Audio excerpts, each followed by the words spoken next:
जय भीम साथियों। आज मैं आपको उस महापुरुष की कहानी सुनाने जा रहा हूं जिसने अंधेरे में डूबी एक कौम को रोशनी दी। लेकिन यह रोशनी आसानी से नहीं आई।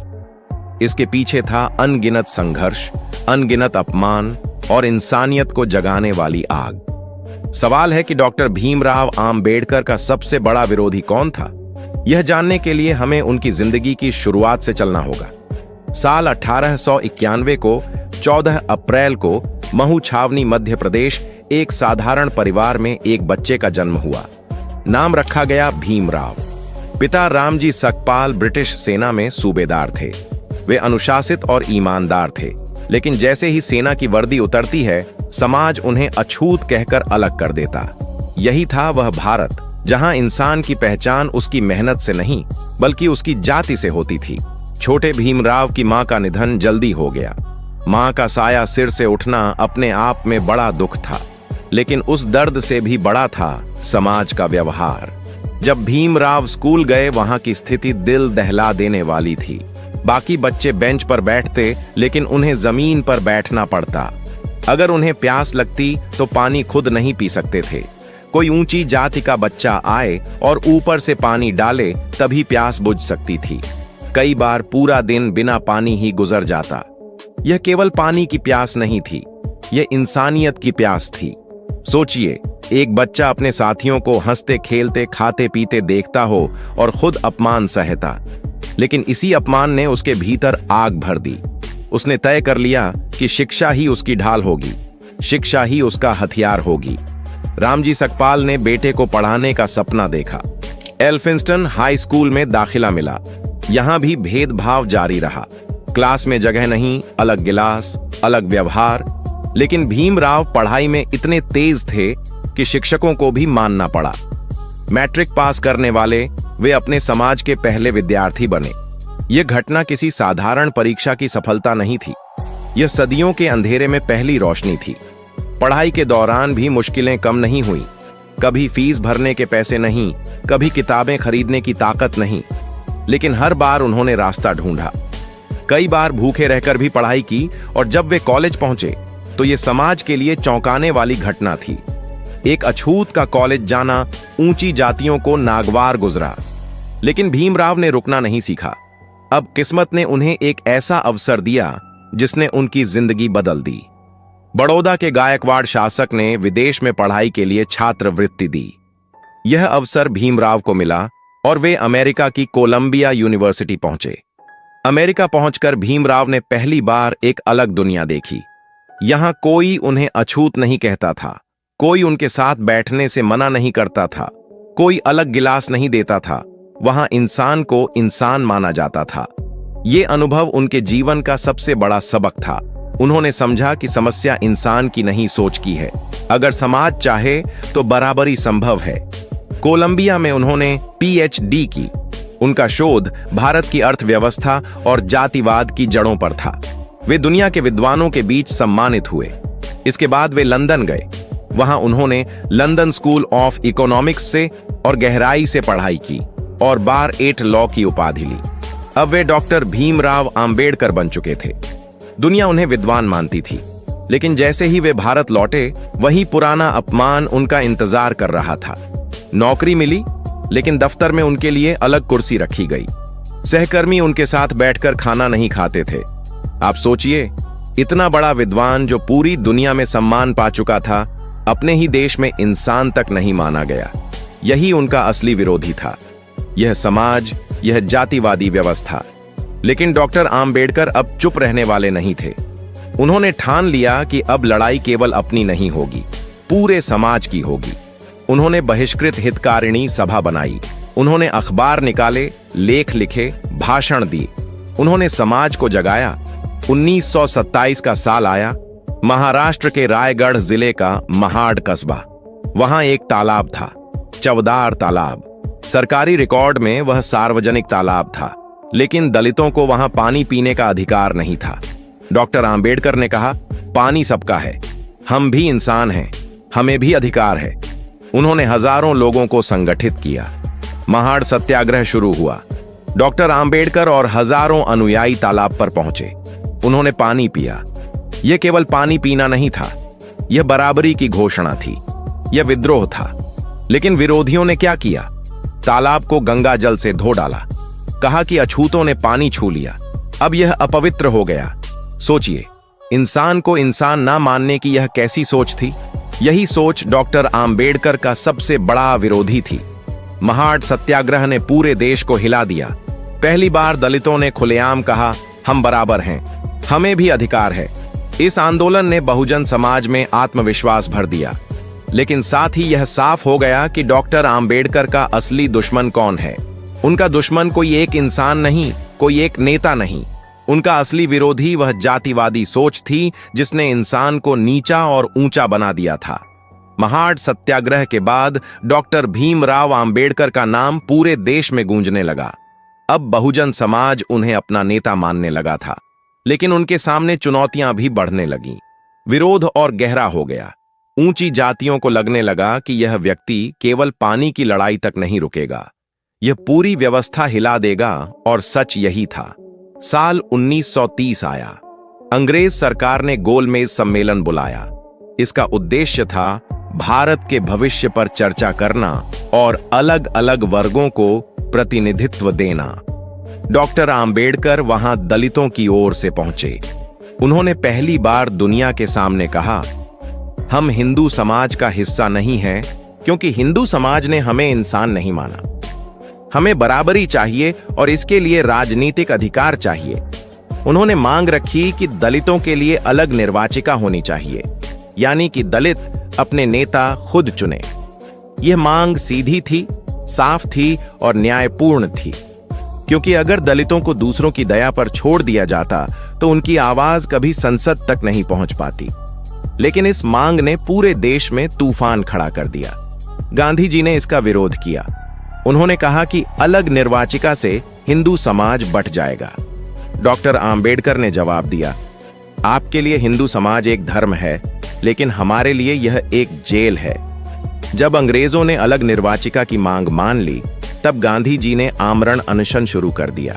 जेल में बैठकर उन्होंने खाना पीना छोड़ दिया। पूरा देश दबाव बनाने लगा कि डॉक्टर आम्बेडकर अपनी मांग छोड़ दें। लेकिन डॉक्टर आम्बेडकर जानते थे कि यह दलितों के भविष्य की सबसे बड़ी लड़ाई है। वे झुकना नहीं चाहते थे। आखिरकार कई दिनों तक चली बातचीत के बाद पूना पैक्ट हुआ। इस समझौते में तय किया गया कि दलितों को अलग निर्वाचिका नहीं मिलेगी, लेकिन सामान्य निर्वाचिका में उन्हें आरक्षित सीटें मिलेंगी। डॉक्टर आम्बेडकर ने यह समझौता दबाव में किया। उन्होंने कहा, यह समझौता मेरी आत्मा को तोड़ गया है, यह विश्वासघात है। सोचिए यह कैसा दर्दनाक पल रहा होगा। एक तरफ उनकी पूरी कौम का भविष्य था, दूसरी तरफ पूरा देश उनके खिलाफ खड़ा था।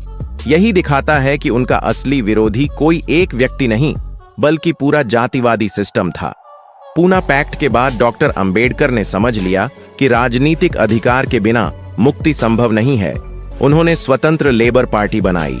इस पार्टी ने मजदूरों और किसानों के मुद्दे उठाए। फिर बाद में उन्होंने शेड्यूल्ड कास्ट फेडरेशन बनाई। यह दलितों की पहली बड़ी राजनीतिक पार्टी थी, लेकिन राजनीति में भी उन्हें हर कदम पर विरोध झेलना पड़ा। ऊंची जातियों की पार्टियां उनके खिलाफ खड़ी हो गई। वे कहती कि यह व्यक्ति हिंदू धर्म तोड़ रहा है। वे कहती कि यह अंग्रेजों का एजेंट है। लेकिन डॉक्टर आम्बेडकर जानते थे कि यह सब प्रोपेगेंडा है। असली बात यह है कि वे पहली बार दलितों को अपनी ताकत समझा रहे थे। फिर आया स्वतंत्र भारत का समय। जब संविधान सभा बनी तो डॉक्टर आम्बेडकर को प्रारूप समिति का अध्यक्ष बनाया गया।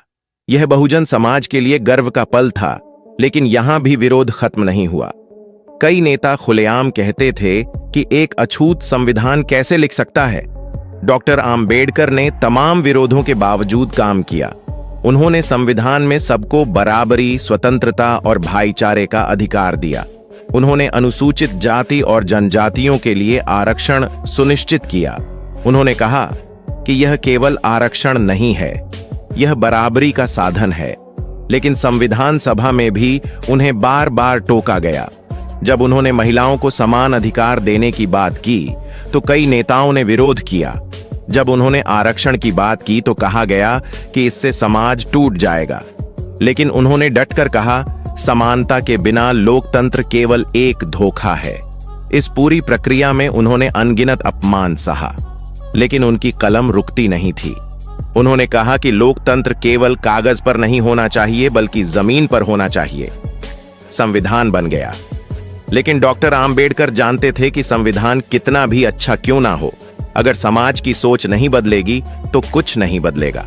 उन्होंने कहा था, संविधान उतना ही अच्छा है जितना अच्छा उसे चलाने वाला समाज और सरकार, यानी कि असली दुश्मन अब भी वही था, समाज की सोच, जातिवादी मानसिकता।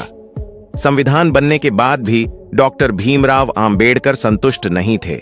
वे जानते थे कि संविधान जितना भी अच्छा हो, अगर समाज की सोच नहीं बदलेगी तो बराबरी अधूरी रहेगी।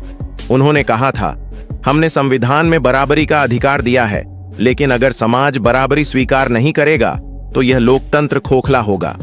इसी सोच ने उन्हें धर्म की ओर देखने पर मजबूर किया। उन्होंने बार बार कहा कि हिंदू धर्म में दलितों के लिए कोई जगह नहीं है। यहां जाति इंसान के जन्म से तय होती है, बदलती नहीं। उन्होंने साफ शब्दों में कहा, मैं हिंदू पैदा हुआ हूं लेकिन हिंदू मरूंगा नहीं। और वो ऐतिहासिक दिन आया 14 अक्टूबर 1956 का। नागपुर की दीक्षा भूमि पर लाखों लोग जमा हुए। आसमान नीले झंडों से भर गया। हर तरफ जय भीम और बुद्धम शरणम गच्छामि के स्वर गूंजने लगे। डॉक्टर भीमराव आम्बेडकर मंच पर आए। उनके चेहरे पर गंभीरता भी थी और सुकून भी। उन्होंने अपने अनुयायियों के साथ बौद्ध धर्म की दीक्षा ली। उन्होंने 25 प्रतिज्ञाएं दिलाई। उन्होंने कहा, हम अब उस धर्म को छोड़ रहे हैं जिसने हमें इंसान नहीं माना। हम उस धर्म को अपना रहे हैं जो इंसान को इंसान मानता है। लाखों लोगों ने उनके साथ दोहराया, बुद्धम शरणम गच्छामि, धम्मम शरणम गच्छामि, संघम शरणम गच्छामि। यह दृश्य केवल धार्मिक नहीं था, यह सामाजिक क्रांति थी, यह विद्रोह था। यह विद्रोह सीधा ब्राह्मणवाद के खिलाफ था। यह घोषणा थी कि अब हम उस सोच को नहीं मानेंगे जिसने हमें गुलाम बनाया। यही वह क्षण था जब उन्होंने अपने सबसे बड़े विरोधी को खुली चुनौती दी। लेकिन साथियों, आज जब हम इस घटना को देखते हैं तो हमें यह भी सोचना होगा कि क्या वह विरोध खत्म हो गया?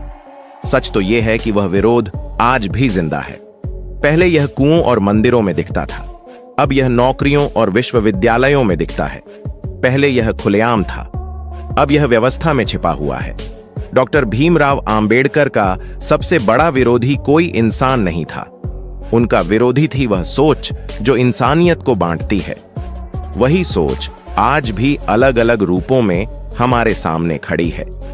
आज अगर कोई छात्र आत्महत्या करता है क्योंकि उसकी जाति को लेकर उसे ताने दिए जाते हैं, अगर किसी गांव में दलित को मंदिर में घुसने से रोका जाता है, अगर किसी बहुजन को नौकरी में जाति देखकर रिजेक्ट कर दिया जाता है, तो समझ लीजिए कि वही पुराना विरोधी अब भी हमारे बीच मौजूद है। लेकिन फर्क यह है कि अब हमारे पास हथियार है, हमारे पास शिक्षा है, हमारे पास संगठन है, हमारे पास संविधान है। डॉक्टर भीमराव आम्बेडकर ने हमें रास्ता दिखाया, अब हमें वह रास्ता चलना है। तो साथियों, ये थी कहानी डॉक्टर भीमराव आम्बेडकर और उनके सबसे बड़े विरोधी की। ये कहानी हमें सिखाती है कि असली दुश्मन कभी कोई इंसान नहीं होता, बल्कि वह सोच होती है जो इंसानियत को बांटती है। अब मैं आपसे पूछना चाहता हूं, आपके हिसाब से आज डॉक्टर भीमराव आम्बेडकर का सबसे बड़ा विरोधी कौन है? क्या वो राजनीति है? क्या वह जातिवादी सोच है? क्या वह आर्थिक शोषण है? या यह सब मिलकर कमेंट में लिखकर जरूर बताइए। और हां, आप अभी कहां से यह वीडियो देख रहे हैं? किस शहर से, किस गांव से, किस राज्य से, यह भी बताइए। आपकी आवाज हमारी ताकत है। आज की वीडियो में बस इतना ही।